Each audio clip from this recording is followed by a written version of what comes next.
Hai, selamat datang kembali di channel Podcom. Seperti biasa, kami akan membacakan kembali sebuah cerita horor yang mudah-mudahan bisa menghibur kalian semua. Cerita horor kali ini berasal dari thread Simple Man yang berjudul Kembang Laruk. Cerita ini merupakan sebuah kisah nyata yang diceritakan kembali oleh penulis. Di part pertama ini, mengisahkan tentang kisah seorang pria yang memiliki aroma kembang laruk atau aroma yang paling disukai oleh para makhluk halus. Saking wanginya, pria ini bahkan menjadi rebutan sehingga ia menjadi pria yang istimewa.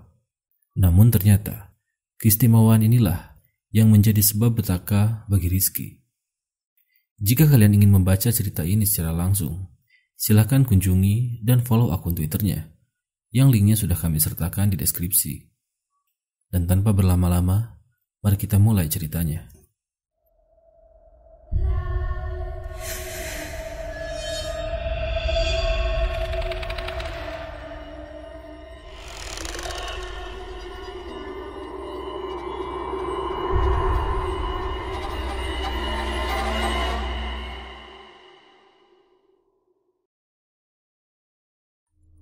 Tahun 1993, Rizky Anggoro Prasetyo lahir dari sebuah keluarga yang kental dengan pemahaman kejawen.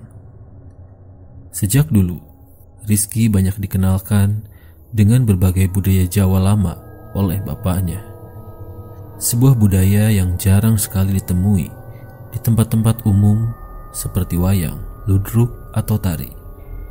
Bahkan di rumahnya, benda-benda antik peninggalan leluhurnya masih dirawat dan dijaga dengan sangat baik. Rizky menghormati bapak lebih dari sekedar hubungan antara anak dan orang tua. Ia mengagungkannya karena selama hidupnya, Rizky hanya mengenali orang tua ini yang selalu menemani dia semenjak ia masih anak-anak. Ibunya tidak beruntung karena harus pergi terlebih dahulu saat melahirkan Rizky kecil. Sehingga hanya sosok bapaknya lah yang akhirnya ia kenali sebagai sosok yang paling penting dalam hidupnya. Orang zaman dulu pernah mengatakan, menyukai itu bagus, namun jika melebihi kesukaan kepada Tuhan yang Maha Kuasa, itu bisa membuat manusia jadi salah jalan. Yang berlebihan itu tidak selalu membawa hal yang baik. Disinilah momen di mana Rizky yang waktu itu berusia 16 tahun harus mendapati kabar kalau bapaknya kemudian meninggal dunia karena kecelakaan di tempat kerjanya di sebuah pabrik kimia, di mana di seluruh bagian tubuhnya sampai tidak bisa dikenali lagi. Kehilangan itulah yang membuat Rizky hanya bisa berdiam diri seperti orang yang nyaris kehilangan separuh jiwanya. Meskipun masih ada si Mbah yang merupakan pensiunan tentara, tapi Rizky tidak bisa menerima kepergian bapaknya yang pergi begitu saja tanpa pamit kepadanya terlebih dahulu. Suatu hari, setelah melewati 100 hari bapaknya, Rizky pamit kepada si Mbah. Ia berniat untuk tidur lebih awal. Waktu itu, si Mbah hanya bisa melihat Rizky dengan wajah yang sayu. Ia sambil berpesan kepada anak itu, "Sebentar lagi azan maghrib loh. Sabar dulu ya, selepas Isya kamu baru bisa beristirahat," kata si Mbah. Rizky hanya mengangguk. Ia tidak melawan kata-kata si Mbah. Tapi bocah itu tetap saja berjalan secara lunglai menuju kamarnya. Awalnya ia hanya duduk di tepi ranjang, tapi lama-kelamaan badannya mulai terasa lelah, dan tanpa Rizky sadari, niat awal untuk sekedar duduk menjadi tubuh yang terlentang di atas ranjang tidur. Detik jam dinding terus bergulir, dan tiba-tiba Rizky terlelap dalam tidurnya. Adzan maghrib kemudian berkumandang. Rizky membuka matanya saat mendengar ada seseorang sedang mengetuk pintu kamarnya, dan dari cara dia mengetuk pintu terdengar familiar di telinga Rizky.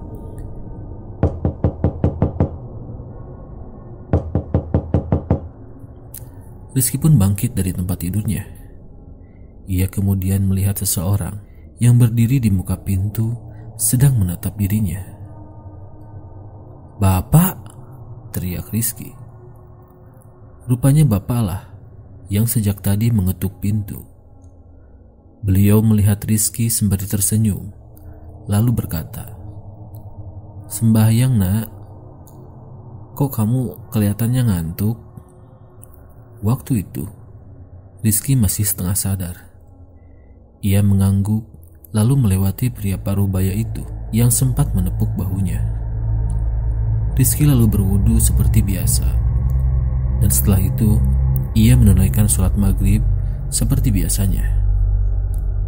Dan selepas menunaikan sholat, Bapak kemudian duduk di teras depan rumah sambil mengesap tembakau linting seperti biasanya. Rizky tentu saja kemudian ikut bergabung bersamanya. Ia hanya duduk-duduk sambil menemani Bapak yang bertanya kenapa anak ini dari tadi terus melihat ke arah dirinya.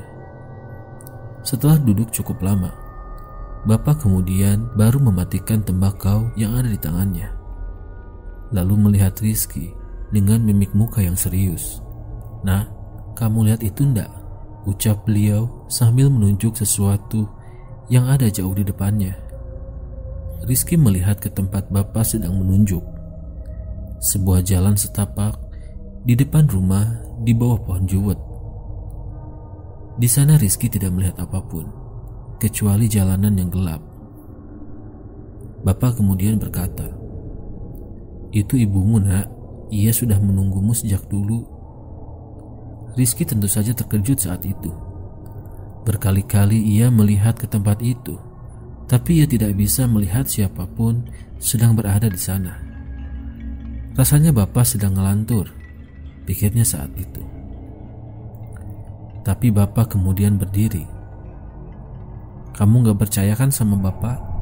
Kalau tidak percaya, ayo ikut Bapak.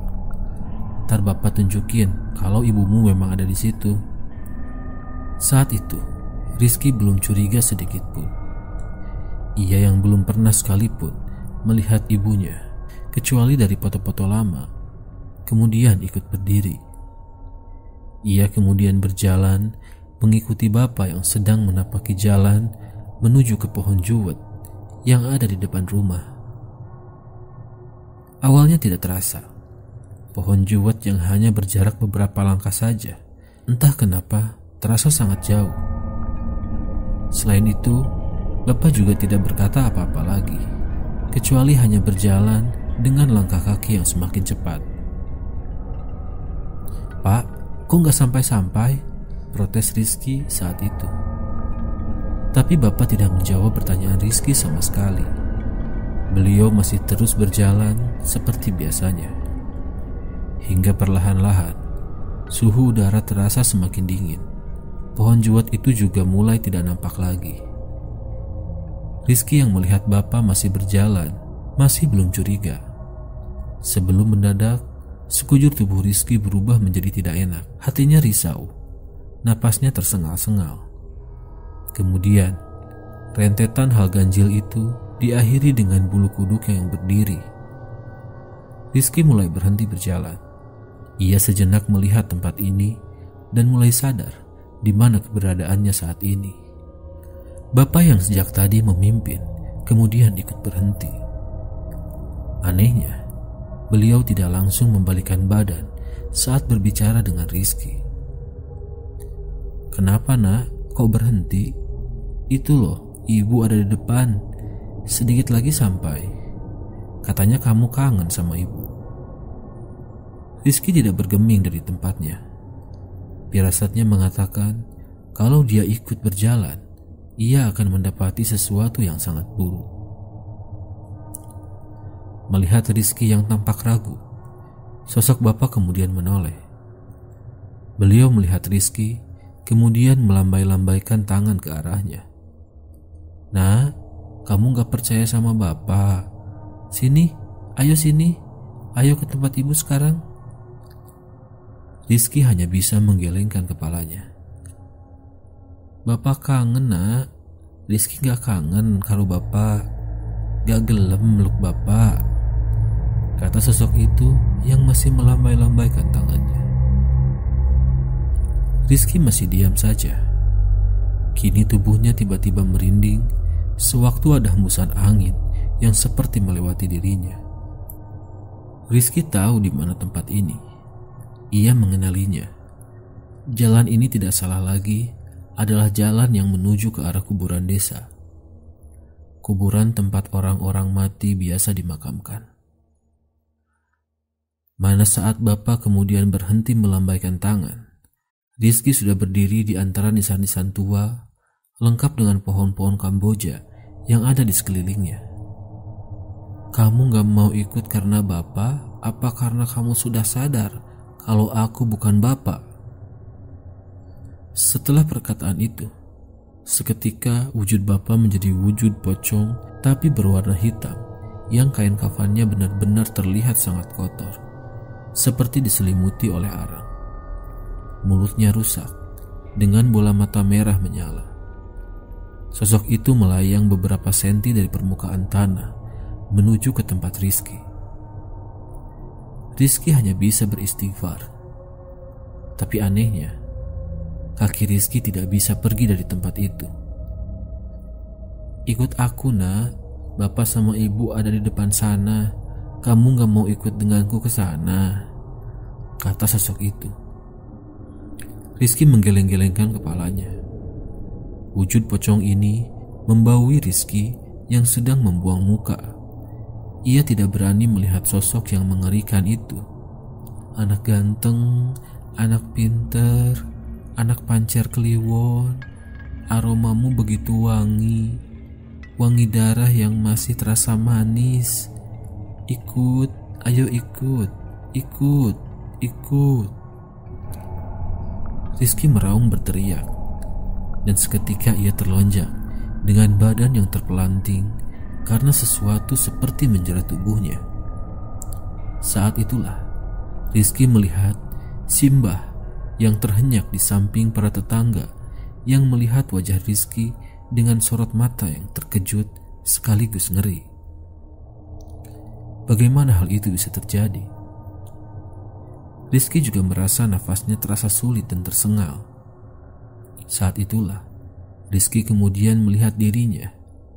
Ia sadar jika sekujur tubuhnya sudah dibungkus dengan kain kafan berwarna putih. Siang itu, Simbah meminta maaf kepada para tetangga yang hadir. Sementara Rizky duduk ditemani sanak saudaranya. Tidak ada dari mereka yang bicara. Setelah semua tamu sudah pergi, Simbah mengajak Rizky masuk ke dalam kamar. Di sanalah Rizky kemudian menceritakan semuanya. Mulai dari bertemu bapak, kemudian diajak jalan untuk bertemu dengan ibunya. Kemudian ia melihat wujud pocong menggunakan kain kafan hitam. Pocong itu terus mencoba merayu Rizky, namun untungnya anak itu tidak terkecoh. Simbah hanya menghela nafas panjang. Beliau tahu kehilangan membuat manusia berada di titik paling rendah dalam hidupnya. Dan saat itu mereka yang suka memanfaatkan keadaan, bergerak masuk, dan tidak menutup kemungkinan makhluk-makhluk seperti itu juga akan ikut bergabung. Simbah kemudian menceritakan versinya. Kalau saat azan maghrib berkumandang, Simbah masuk ke dalam kamar Rizky. Di sana beliau melihat Rizky sedang tertidur. Tapi firasat orang tua itu tidak bisa dibohongi. Ia segera membangunkan bocah itu yang sekujur tubuhnya sudah dipenuhi oleh peluh. Kala itu, Simbah mulai khawatir. Badan Rizky mendadak menjadi panas. Dan tidak hanya itu, nafasnya tersengal-sengal seperti orang yang terkena asma. Simbah kemudian memanggil orang-orang, termasuk menteri desa. Namun sayangnya, semua orang tidak bisa membangunkan Rizky yang seperti hanyut dalam tidurnya. Semakin malam, semakin mengkhawatirkan juga kondisi dari badan Rizky yang sebelumnya panas tinggi mendadak menjadi dingin. Nafas Rizky juga tidak beraturan. Beberapa orang bahkan menyarankan agar ada yang mau mengadani anak itu. Simbah pun melakukannya, dan tiba-tiba tubuh Rizky mengejang hebat. Saat itu, dibantu orang-orang, semua melafalkan azan yang semakin keras. Tubuh Rizky terus mengejang. Bahkan bocah itu menjerit-jerit seperti orang kesurupan. Saat ada di titik paling jauh, Rizky pun kemudian berhenti bergerak. Denyut nadinya lenyap, detak jantungnya pun berhenti berdetak. Saat itu, Rizky yang baru saja kehilangan bapak dinyatakan meninggal dunia pukul 12 malam. Waktu itu, tetangga menyarankan agar anak malang itu dimakamkan saat itu juga. Tapi Simbah masih belum rela. Beliau sempat bilang kalau ia ingin agar Rizky tetap di sini, setidaknya untuk malam itu. Dan besok paginya pemakaman bisa dilangsungkan. Saat itu, Simbah pun tidur di samping jasad Rizky. Semalaman Simbah tidak bisa tidur. Beliau menjaga cucunya. Semua sholat beliau lakukan. Membaca ini itu sambil mengharapkan kalau Rizky benar-benar cuma tertidur. Tapi sayangnya, sampai fajar terbit, Rizky tak kunjung menghembuskan nafas. Ia benar-benar sudah pergi ke alam baka. Dan selepas dimandikan, disolati oleh para tetangga, kemudian tinggal beberapa prosesi doa. Semua orang yang ada di dalam rumah dibuat terkejut saat seorang bocah yang sudah berselimut kain kafan itu menggeliat, kemudian duduk dan melihat mereka semua, termasuk Simbah yang merinding menyaksikan ini. Dan ternyata Rizky kala itu mengalami mati suri. Sesuatu yang jarang sekali terjadi kepada manusia. Simbah sendiri pun rasanya masih tidak percaya dengan kejadian itu. Tapi kenyataannya, semua terjadi begitu saja. Seseorang yang kebetulan bertamu di desa pun mentakannya kalau Rizky itu memiliki aroma kembang laruk. Aroma yang sangat disukai oleh mereka yang bukan dari bentuk makhluk sembarangan. Telas kembang laruk jauh lebih mengkhawatirkan. Butuh orang yang punya kebatinan tinggi untuk menjaganya. Karena itu, orang itu memberi nasihat bahwa Rizky dilarang keras untuk melakukan pendakian ke gunung manapun, terutama satu gunung yang terletak di Jawa Timur. Orang asing itu membisiki Simbah, karena jika itu terjadi, Simbah dan keluarga lebih baik melupakan kalau beliau punya keluarga yang seistimewa ini. Singkat cerita, Simbah sudah memberikan wejangan kepada Rizky. Bahkan setelah itu, Simbah akhirnya wafat dan Rizky memulai kehidupan barunya sebagai anak kuliahan. Tahun itu, tidak banyak orang yang bisa merasakan bangku kuliah. Tapi karena Rizky berasal dari keluarga yang cukup berada, ia pun memilih menempuh pendidikan di salah satu universitas negeri. Dan selama di sana, tidak ada yang terjadi. Kehidupan Rizky nyaris seperti mahasiswa kebanyakan.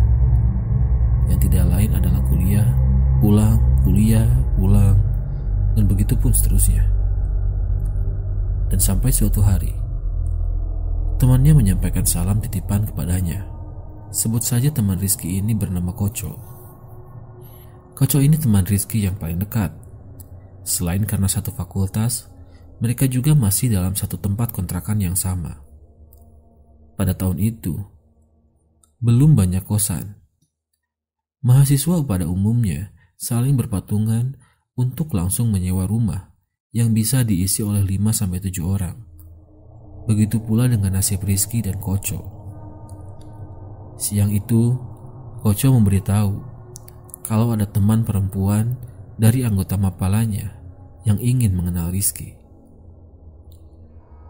Saat itu sebagai anak yang kurang aktif, Rizky tidak gampang percaya. Apalagi Koco anaknya sedikit sengklek dan ia suka membesar-besarkan hal-hal kecil. Tapi Koco terus-menerus memaksa. Katanya ini untuk menjaga martabatnya. Kalaupun Rizky tidak suka terhadap orang yang akan dikenalkannya ini, ia tidak memaksa untuk melanjutkan perkenalan ini. Dan ia beralasan kalau ini adalah amanah. Dan hal inilah yang membuat Rizky akhirnya mau dan bertemu dengan kenalan dari si Koco ini. Dan singkatnya, Rizky akhirnya mengenal perempuan ini. Koco memanggil dia dengan nama Lika. Lika ini cukup cantik, dan Rizky tidak bisa berbohong kalau dia sebenarnya tertarik dengan Lika. Namun anehnya, baru 1 minggu kenalan, Lika, si perempuan ini berani mengajak Rizky pulang ke rumahnya. Namun sebagai orang yang tidak enakan, Rizky mau-mau saja diajak oleh Lika pulang ke rumahnya. Ada satu hal yang membuat Rizky tidak nyaman saat bersama dengan Lika. Lika seringkali bertanya kepada Rizky tentang pengalaman Rizky mengalami mati suri. Pertanyaan ini terus-menerus ditanyakan oleh Lika setiap ia mendapatkan kesempatan untuk bertanya. Rizky mengiyakan pertanyaan Lika. Ia memang pernah mengalami mati suri. Tapi selepas itu, Rizky tidak tahu bagaimana rasanya dan bagaimana hal itu bisa menimpanya. Lika pun mengerti dan ia berusaha untuk tidak bertanya tentang hal itu. Ternyata rumah Lika tidak jauh dari area kampus. Tempatnya di deretan perumahan dengan gaya rumah khas Belanda. Saat Rizky berjalan masuk, ia langsung bertanya, "Rumah bekas Belanda ya?" Lika mengangguk. "Iya mas, bapak kan dosen, jadi kebetulan dapat rumah dinasnya di sini." Dan ketika Rizky memasuki ruang tengah, Rizky lebih banyak duduk dan menghabiskan waktunya untuk melihat perabotan-perabotan lama. Di sana juga banyak terdapat lukisan dan foto-foto tua yang tertata di dinding. Tidak ada yang menarik dari rumah ini selain firasatnya yang menunjukkan kalau rumah ini punya sesuatu yang gelap di dalamnya. Sementara Lika meninggalkan Rizky di dapur bersama dengan pembantunya, sendirian di dalam rumah itu membuat Rizky tidak punya pilihan lain selain memperhatikan figura-figura foto yang terletak di atas meja buku. Di sana Rizky melihat foto sepasang perempuan kembar. Fotonya jauh lebih tua dari tahun Rizky, sehingga ia menyimpulkan kalau mungkin ini foto ibu Lika. Dan saat Rizky memperhatikan dengan seksama foto itu, Lika tiba-tiba muncul berdiri di belakang Rizky. Kemudian ia berbicara, "Itu foto ibu sama tante. Ibu itu kembar mas. Itu pun kalau kamu tanya." Rizky yang merasa tidak enak karena bersikap tidak sopan, kemudian mengangguk dengan canggung. Ia melihat Lika meletakkan gelas yang berisi teh sebelum perempuan itu mengatakan, "Mas tahu tidak tentang sejajar berdua?" Rizky tentu saja bingung karena ini kali pertama dia mendengar pertanyaan seperti ini. Rizky kemudian menggelengkan kepalanya, mengaku kalau ia tidak tahu arti dari jajar loro yang Lika tanyakan. Perempuan itu pun hanya mengangguk, tidak menanyakan perihal itu lebih lanjut. Setelah cukup lama mereka mengobrol, Rizky kemudian meminta izin ke belakang. Lika kemudian memberitahu di mana letak kamar mandinya. "Di belakang ada Mbak Nuk. Kalau kamu bingung, tanya saja sama beliau, Mas." Rizky mengangguk. Di perjalanan, Rizky semakin merasa tidak nyaman dengan kondisi rumah ini. Mungkin karena rumah tua membuat Rizky tidak terbiasa berada di dalamnya. Saat itu, Rizky bertemu dengan Mbak Nuk. Beliau wanita parubaya yang sangat sopan. Bahkan Mbak Nuk masih menunjuk menggunakan jempol tangannya. Rizky pun mengikuti arahannya. Rizky membuang air di samping sebuah sumur yang ditutup dengan kayu dari pohon trambesi. Setelah ia selesai dengan urusannya, ia kemudian berniat untuk kembali ke ruang tengah. Namun, Rizky seperti melihat Lika sedang berada di salah satu kamar dengan pintu yang terbuka. Rizky tentu saja kemudian mendekat ke kamar itu. Di sana, Lika sedang duduk sejajar dengan cermin di atas meja rias. Anehnya, cara duduk Lika sungguh sangat janggal. Tubuhnya tegap dengan selaras wajah, melihat ke cermin terus-menerus. Rizky sebenarnya tidak merasa nyaman. Ia bisa mendengar degup jantungnya berdetak 2 kali lebih cepat. Dan satu hal lagi, sekujur badan Rizky tiba-tiba seperti menggigil dengan sendirinya. Tapi karena Rizky kelewat nekat, ia hanya penasaran dengan apa yang dilakukan oleh kenalannya ini.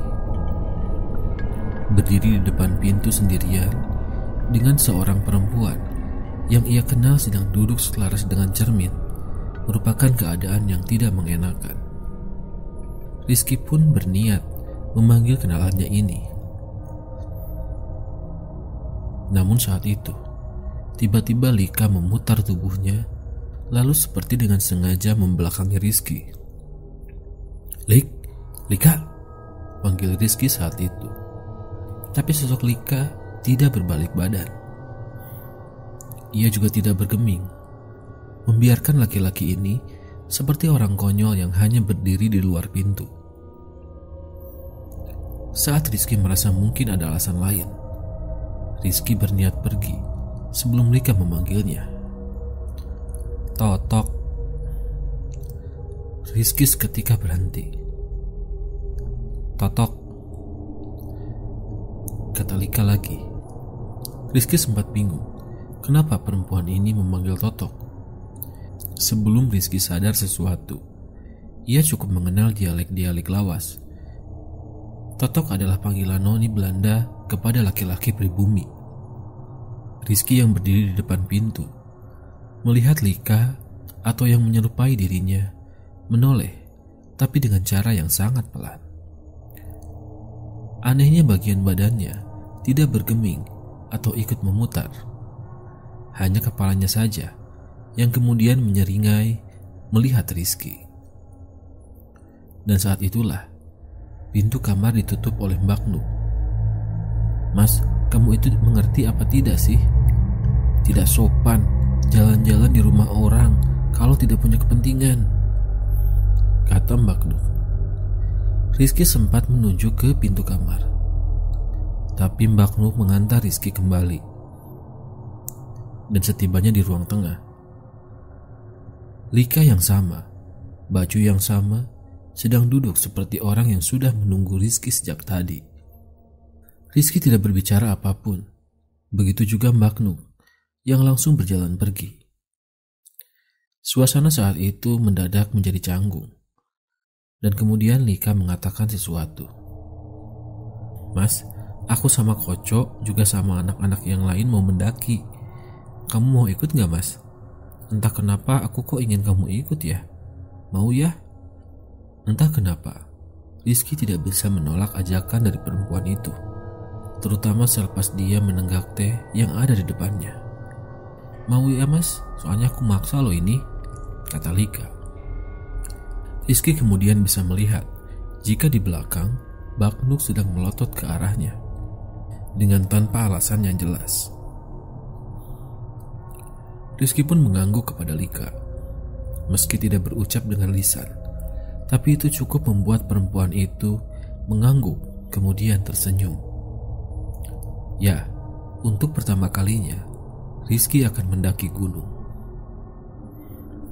Selang beberapa hari setelah bertemu dengan Rika, Rizky pulang lebih malam dari biasanya, dikarenakan ia harus mengerjakan beberapa tugas kuliah yang mengharuskannya seharian berada di perpustakaan. Dan sewaktu pulang ke rumah kontrakan, Rizky baru mengingat jika ketiga temannya sedang pergi ke kota sebelah.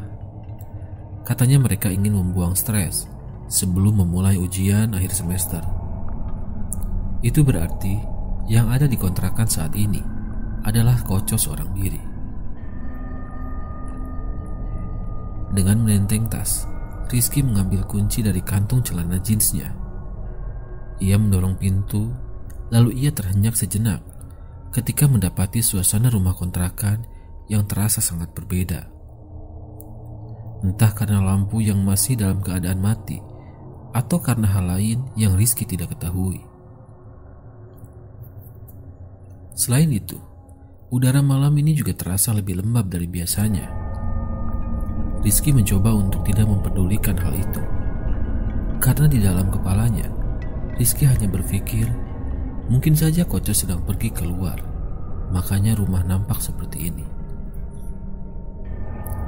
Dan ia pun berjalan menuju kamarnya.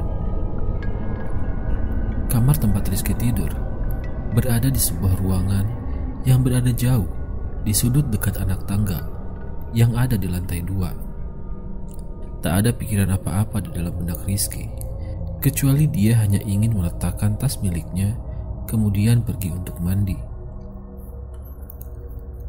Tapi Rizky tidak bisa membohongi dirinya kalau ada perasaan yang terasa mengganjal yang entah kenapa membuat dirinya lebih waspada daripada biasanya saat berada di dalam rumah ini. Seperti ada sesuatu yang sedang mengawasi dirinya dari suatu tempat yang entah dari mana datangnya. Rizky mulai berjalan di lorong rumah. Rumah ini memang termasuk bangunan tua. Maklum saja, kalau tempat-tempat seperti ini nyaris tersebar di segala penjuru, karena mungkin masih dalam satu area yang sama dekat dengan pemerintahan saat zaman kolonial Belanda dulu. Untungnya, selama Rizky dan yang lainnya tinggal di tempat ini, tidak ditemukan hal-hal aneh yang terkadang sering dibicarakan oleh orang-orang sekitar setiap kali Rizky mengatakan di mana mereka sebenarnya tinggal. Hanya saja, malam ini, rumah ini memang terasa lebih berbeda dibanding dengan malam-malam biasanya. Disinilah keanehan terjadi. Sewaktu Rizky melewati satu lukisan tua tentang seorang penari Bali, di mana Rizky sempat melirik dan melihat bola mata wanita yang ada dalam lukisan itu. Wanita itu seperti melihat dirinya. Hanya saja, Rizky sudah terbiasa dengan hal ini karena ia percaya hal itu, dikarenakan ilusi bias yang biasa terjadi saat orang-orang melihat lukisan-lukisan dengan objek manusia yang memiliki bentuk rupa. Namun sejenak, ketika Rizky melangkah di jalan yang menuju ke arah kamar, tiba-tiba saja dari arah belakang Rizky sempat mendengar seperti suara perempuan yang sedang tertawa. Rizky tentu saja menghentikan langkahnya, dan ia melihat ke arah belakang di mana Rizky tidak bisa menemukan siapapun yang berada di tempat itu. Rizky tentu saja menghentikan langkahnya dan melihat ke arah belakang di mana Rizky tidak bisa menemukan siapapun yang berada di tempat itu kecuali dirinya. Akhirnya, ia pun tidak memperdulikannya dan ia kembali melanjutkan langkah kakinya menuju ke kamarnya. Di dalam kamar, Rizky kemudian menggantung tas miliknya. Lalu ia membuka seluruh pakaian yang seharian ia kenakan. Dan setelah itu, dengan celana pendek, ia berjalan menuju ke kamar mandi sambil menenteng handuk yang ia letakkan di atas bahu miliknya. Sewaktu Rizky berjalan menuju ke kamar mandi, ia harus melewati lorong itu kembali. tempat di mana lukisan penari Bali itu tergantung. Entah karena saat itu lampu sedang dalam kondisi mati, sehingga tempat itu terlihat lebih suram, atau karena hal lain, Rizky pun berusaha melewatinya. Dan ia sempat terhenyak saat berjalan di sisi yang berlawanan, di mana ia sempat merasa seperti melihat seorang wanita sedang duduk di bagian lain tempat Rizky sedang berjalan.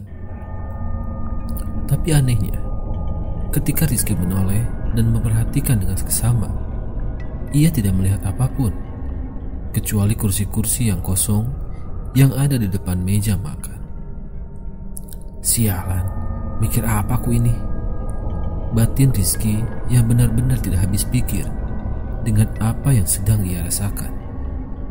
Ia pun kembali berjalan dan meninggalkan tempat itu. Sayangnya, sesampainya ia di depan kamar mandi yang hanya ada satu-satunya di dalam rumah itu, Rizky melihat seseorang sedang menggunakannya. Rizky bisa mendengar dari luar suara guyuran air dari dalam kamar mandi. Ia pun kemudian duduk di atas sebuah kursi panjang yang diletakkan di samping pintu kamar mandi untuk anak-anak yang menunggu giliran.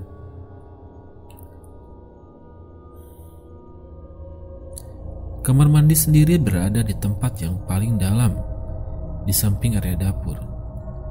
Tempatnya cukup tersembunyi dari kamar anak-anak. Saat itu, Rizky hanya duduk sembari mendengarkan suara guyuran air seperti biasanya. Rizky merasa sangat aneh karena ia belum pernah menunggu orang mandi selama ini. Dan kemudian Rizky teringat kalau tidak ada orang lain di dalam rumah ini kecuali dirinya sendiri dan tentu saja Koco. Rizky pun kemudian berdiri dan menggedor pintu dengan keras. Cok, ini kamu kan? Tak berselang lama, suara guyuran itu pun berhenti sejenak. Rizky terdiam menunggu jawaban sebelum ia mendengar orang yang ada di dalam kamar mandi berbicara. Iya, ini aku. Sabar dong, habis ini aku selesai. Rizky pun merasa lega mendengar suara dari sahabatnya ini. Jancok, kukira kamu itu setan, Jeng. Soalnya aku tadi gak ngelihat kamu ada di rumah. Teriak Rizky. Orang yang ada di dalam kemudian tertawa sembari menyahut kepada Rizky. Oh alam bot, zaman sekarang masih saja takut sama setan. Tenang, anak model kayak kamu meskipun wangi gak membuatku menginginkanmu. Kecuali mbak yang itu yang sejak awal kayaknya suka deh sama kamu. Mendengar hal itu, Rizky sempat terdiam. Ia berdiri di depan pintu sambil memikirkan apa maksud dari kata mbak yang dikatakan oleh Koco ini. Mbak siapa yang dimaksud ya? Pikir Rizky. Tapi Koco tidak mengatakan apapun lagi. Karena kemudian terdengar lagi suara guyuran air dan Rizky kembali duduk sambil berujar. Jangan lama-lama, Jing. Aku juga ingin cepat-cepat mandi. Badanku sudah gatal semuanya nih. Rizky kembali duduk sambil memandang ke sisi ruang tengah. Entah kenapa, tempat ini begitu sepi. Anehnya, kenapa baru sekarang Rizky menyadarinya? Atmosfer di dalam rumah ini terasa menakutkan kala itu. Sambil menunggu Koco selesai dari dalam kamar mandi, Rizky melamun, memikirkan kenapa ia mau ikut naik ke gunung. Bukankah selama ini dia tidak pernah melakukan kegiatan itu? Dan kira-kira apakah ia sanggup? Rizky masih berkutat memikirkan hal itu sebelum dari ruang tengah Rizky melihat bayangan seseorang sedang mendekat ke arahnya. Rizky pun memandangi bayangan gelap itu yang tinggal beberapa langkah lagi dari dirinya. Dan saat itu, Rizky terdiam memikirkan siapa yang datang. Apa salah satu temannya yang memutuskan untuk pulang? Pikir Rizky. Tapi betapa terkejutnya ia ketika melihat bayangan gelap itu tiba-tiba melompat dan berteriak mengejutkannya. "Hiya!" teriaknya sambil memamerkan gigi-giginya yang besar. "Jancok, kamu itu dipanggil-panggil jalan saja terus, jing. Kamu gak denger ya? Aku dari tadi nungguin kamu di pos gerbang kampus. Nyelonong aja nih orang."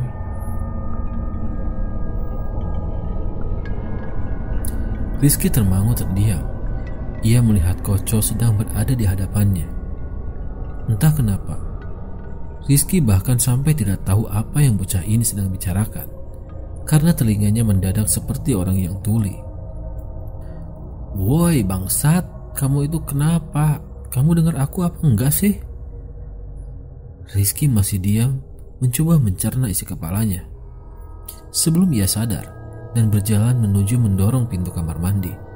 Sial, batin anak itu yang seketika sadar saat melihat pintu kamar mandi bisa didorong dengan tangannya. Dan lagi, tidak ada siapapun yang ada di dalamnya. Woi, ngapain sih? Ada apa? Kok diam aja?" kata Koco. Rizky menelan ludah. Ia bersumpah bahwa sewaktu duduk di atas kursi itu, ia tidak melihat satu orang pun yang berjalan keluar dari kamar mandi itu. Dan lagi, bagaimana bisa Koco datang dari arah luar rumah, sedangkan tadi benar-benar ada yang menjawab perkataannya. Rizky pun mengurungkan niatnya untuk mandi. Malam semakin larut. Koco kemudian mendatangi kamar Rizky. Ia melihat Rizky sedang duduk di atas ranjang miliknya. Bocah itu nampak sedang membuka buku. Koco sejenak mengetuk pintu, kemudian berjalan masuk. Nampaknya anak ini sudah bisa mengira-ngira apa yang baru saja terjadi. Tanpa basa-basi, Koco kemudian langsung mengatakannya. "Kamu digangguin ya sama yang ada di kamar mandi?" Mendengar itu, tentu saja Rizky hanya bisa melongo. Sepertinya Koco lebih tahu sesuatu yang tidak Rizky ketahui. "Maksudmu apa?" tanya Rizky.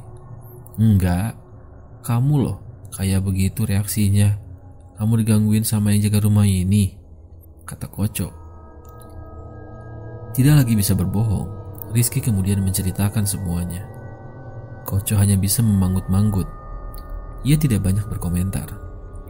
Koco juga nampaknya tidak terlalu terkejut dengan apa yang baru saja terjadi. "Alah, gak apa-apa tuh. Cuma godain kamu aja. Mungkin dia ingin kenalan sama kamu," kata Koco. Rizky hanya mengangguk. Koco kemudian melanjutkan. "Aku juga sering bertemu dengan yang kayak gitu. Malah aku pernah lihat gayung yang bisa terbang. Tapi ya gak apa-apa. Rumah seperti ini justru aneh kalau gak ada yang kayak gitu," kata Koco kembali. Rizky mengangguk kembali. Apa yang Koco katakan memang benar. Hal-hal di luar nalar memang ada, dan tidak seharusnya ia takut dengan hal-hal seperti itu. Di tengah-tengah pikiran Rizky yang campur aduk, kemudian ia teringat dengan pembicaraan saat ia sedang dikerjain. Mbak-mbak itu siapa maksudnya ya? Pikir Rizky. Tapi Rizky memilih mengurungkan niat untuk mengatakan hal itu kepada Koco. Kemudian pembicaraan mereka pun melebar sampai pada titik di mana Rizky memberitahu kalau Lika mengajak dia naik gunung bersama dengan rombongan Koco. Dan saat itulah Koco baru nampak kaget ketika mendengarnya. "Apa? Kamu mau ikut? Yang bener aja. Jangan bercanda kamu sama aku." Rizky kemudian menjelaskan, bukankah seharusnya Koco tahu tentang hal ini? Tapi kenapa dengan reaksi Koco yang seperti itu? Bukankah hal itu terasa janggal? Koco kemudian menjelaskan kalau gunung yang akan Koco daki bersama dengan rombongannya adalah gunung yang jarang jadi pilihan para pendaki, karena medannya yang sangat terkenal sulit dan aksesnya sangat sukar untuk dijelajahi. Selain itu, butuh jam terbang tinggi untuk menjelajahi tempat ini. Namun Koco kemudian terdiam sejenak, seperti sedang memikirkan sesuatu. Aku baru tahu kalau Lika ngajakin kamu. Soalnya yang buat acara ini sebenarnya ya Lika itu.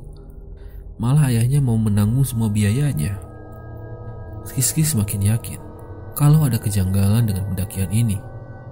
Tapi baik Rizky ataupun Koco, mereka sama-sama tidak tahu alasan apa yang dilakukan oleh keluarga Lika.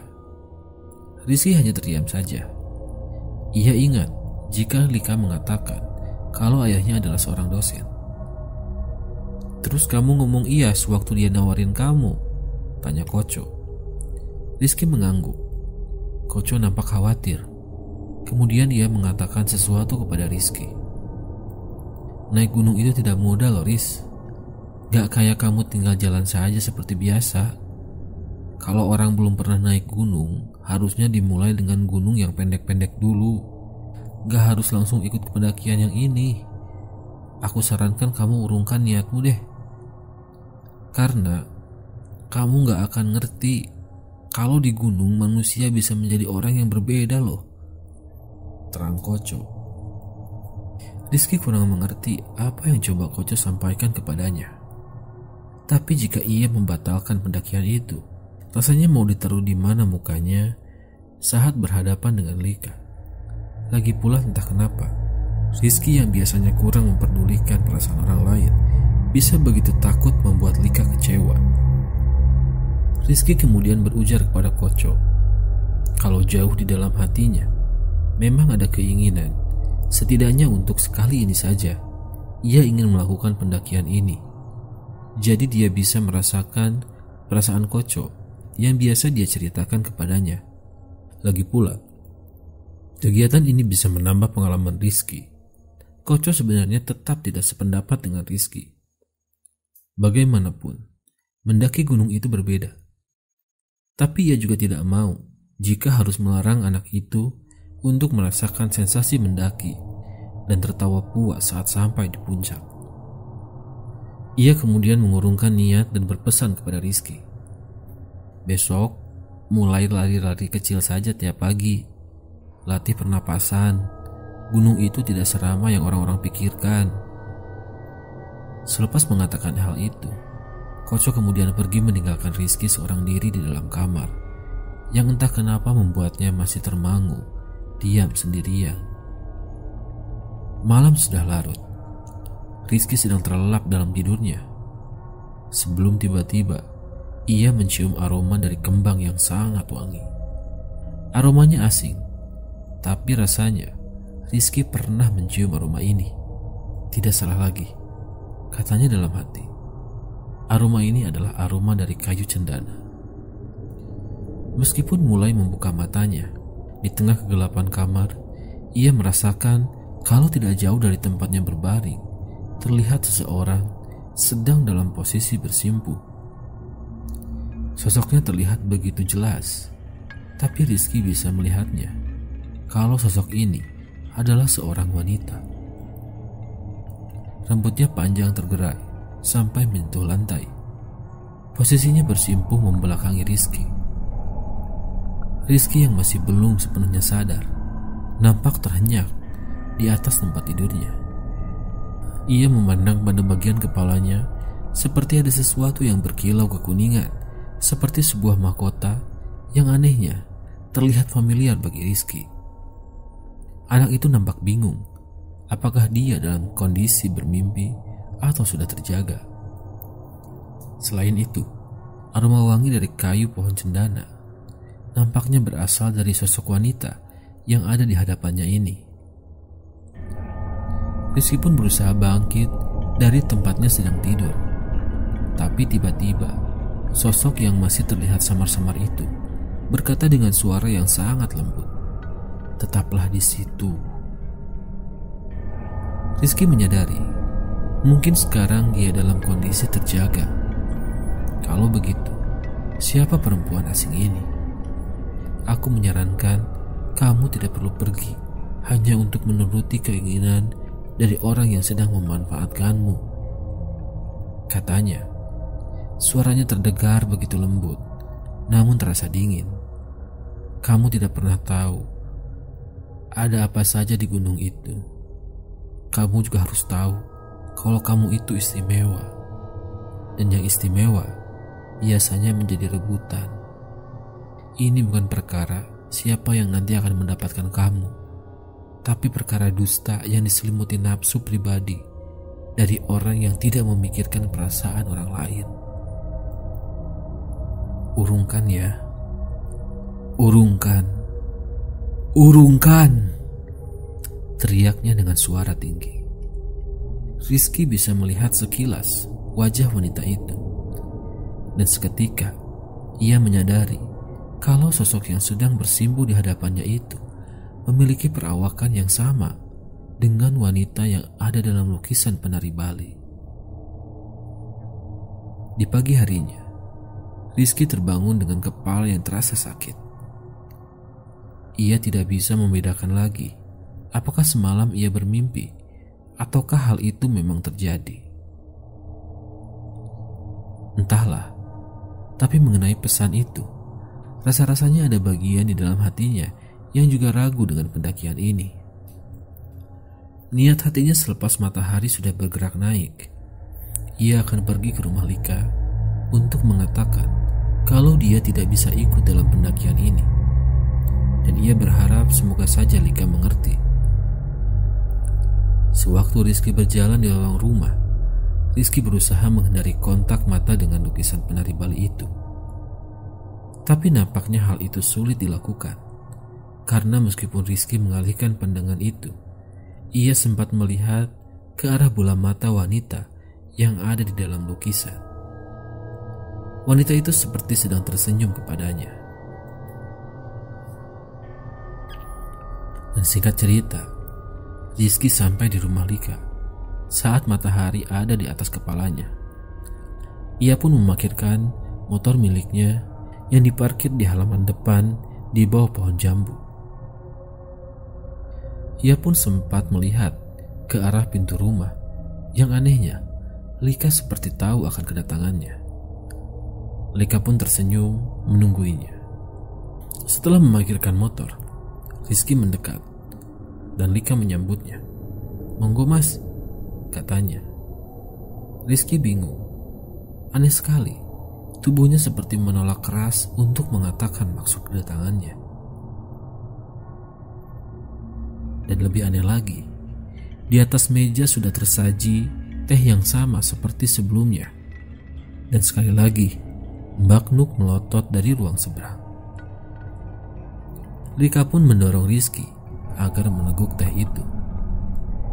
Dan setelahnya, ia berkata sangat senang setelah Rizky setuju mau ikut pendakian ini. Dan hari ini juga ada yang mau Lika tunjukkan kepada Rizky. Dan ia berujar, alasan inilah yang memaksanya untuk membujuk Rizky agar ikut ke gunung. Singkatnya, Lika mengajak Rizky ke tempat di bagian dalam rumahnya, tepatnya di area dapur. Mbak Nuk sempat menghentikan mereka. Ia berbicara, "Jangan non, kalau bapak tahu, non atau saya bisa dihajar non sama bapak." Tapi Lika menanggapi Mbak Nuk dengan senyuman yang membuat wanita parubaya itu ketakutan dan menyingkir. Maka mereka pun kembali berjalan. Tangan Lika mengapit tangan Rizky, menuntunnya ke sebuah ruangan yang benar-benar terlihat gelap. Bahkan sinar matahari pun tidak bisa menyusup masuk. Lika kemudian menyalakan lampu patromak yang ada di dinding, kemudian membawanya sembari menunggu Rizky agar mengikutinya. Dan masuklah mereka ke salah satu pintu berwarna hijau muda yang dipenuhi gorisan aneh di depannya. "Mas Rizky tahu kan kalau ibu itu kembar?" Rizky mengangguk sambil menahan hidungnya yang tiba-tiba mencium aroma yang busuk. Sampai Rizky merasa mual saat berada di ruangan itu. Biasanya kalau ada keturunan yang kembar, punya anak kembar juga, Mas. Mas Rizky tahu kan mengenai info ini? Rizky hanya diam, sembari menahan hidungnya. Rasanya ia pernah mendengar tentang hal ini. Tapi ia berpikir, apa hubungannya dengan ini semua? Lika tersenyum di balik pendar cahaya lampu minyak yang ia bawa. Jujur, tiba-tiba Rizky merinding depan anak ini. Lika pun menarik satu tangan Rizky, memintanya mendekat ke bagian dalam kamar. Aroma busuk yang tidak bisa Rizky jelaskan membuat rasanya ia ingin berlari pergi, tapi tertahan saat Rizky melihat seonggok kain putih yang menutupi sesuatu di dalamnya. Rizky terdiam sejenak dalam hening. Lika kemudian menarik kain yang menutupinya, dan di sana Rizky bisa melihat apa yang ada di dalamnya. Rupanya sosok yang nyaris sama persis dengan Lika. Hanya saja kulitnya berwarna putih, sangat-sangat pucat. Bagian hidungnya ditutup oleh kapas, dan ia terbungkus dalam balutan kain kafan. Simba pernah mati suri kayak Mas Rizky. Dia sudah dilarang naik ke gunung karena ia memiliki aroma seperti kembang larut. Tapi Simba gak mendengarkan kami waktu itu. Saat ini Simba ditemukan dalam kondisi begini. Sudah dilakukan apapun, Mas, untuk mengembalikannya, tapi tidak ada yang berhasil. Sampai kami pernah mendengar kalau Sukmanya masih tersesat di sana. Simba ngambil sesuatu di sana. Masalahnya, tidak ada dari kami yang bisa melihat di mana Simba berada. Dan cuman orang yang pernah mati suri juga yang bisa melihatnya. Saya butuh Mas Rizky buat menunjukkan jalannya nanti, Mas. Rizky yang mendengar itu sontak berjalan mundur, menjauh dari Lika. Mati aku, katanya berujar lirih. Sejujurnya Rizky masih terlihat bingung. Dia tidak tahu harus merespon seperti apa. Tapi Lika nampaknya menunggu respon anak itu. Gimana caranya agar aku bisa tahu di mana mbakmu? Aku tidak tahu apa-apa, kata Rizky. Yang mendaki nanti adalah orang-orang yang akan membantu kita, Mas. Nanti ada aku juga yang akan menemani kamu. Aku gak akan meninggalkan kamu. Mohon Mas Rizky mau menolong keluargaku, Mas. Kasihan, ibu sudah tidak ada. Bapak setiap malam menangis sendirian, Mas. Yang nolong itu siapa saja. Kamu itu yakin bisa selamat? Gimana kalau menambah korban? Kamu atau aku jadi gak bisa pulang. Jangan membuat hal ini menjadi perkara sepele. Aku sudah sering bertemu yang seperti ini. Lika untuk sejenak terdiam. Suasana di tempat itu terasa sangat hening, hingga rasanya tempat itu seperti kedap suara. Ya sudah, kalau Mas Rizky akhirnya gak mau, saya gak maksa. Monggo, Mas, kalau Mas Rizky mau pulang. Ngomong-ngomong, hati-hati ya kalau pulang. Mas Rizky gak tahu kan apa saja yang sudah masuk ke dalam perut. Ancam Lika. Lika menyeringai, memberi jalan Rizky untuk pulang. Tapi anehnya, Rizky seperti tidak bisa pergi dari tempat itu. Ia tidak mau meninggalkan Lika sendirian di sini. Monggo, Mas. Lika masih menyeringai memberi jalan. Lika kemudian mendekat, menyentuh pipi Rizky, dan ia berbisik, Gak apa-apa, Mas. Yang nemenin kita bukan orang-orang sembarangan. Mereka siap menanggung resiko. Setiap malam, jasad Simba jadi rebutan banyak sekali makhluk yang tidak bisa saya ceritakan. Jadi mohon maaf kalau saya pakai cara-cara begini, Mas. Rizky mengangguk. Ia seperti menurut apa saja kata perempuan ini. Mereka kemudian keluar dari ruangan itu.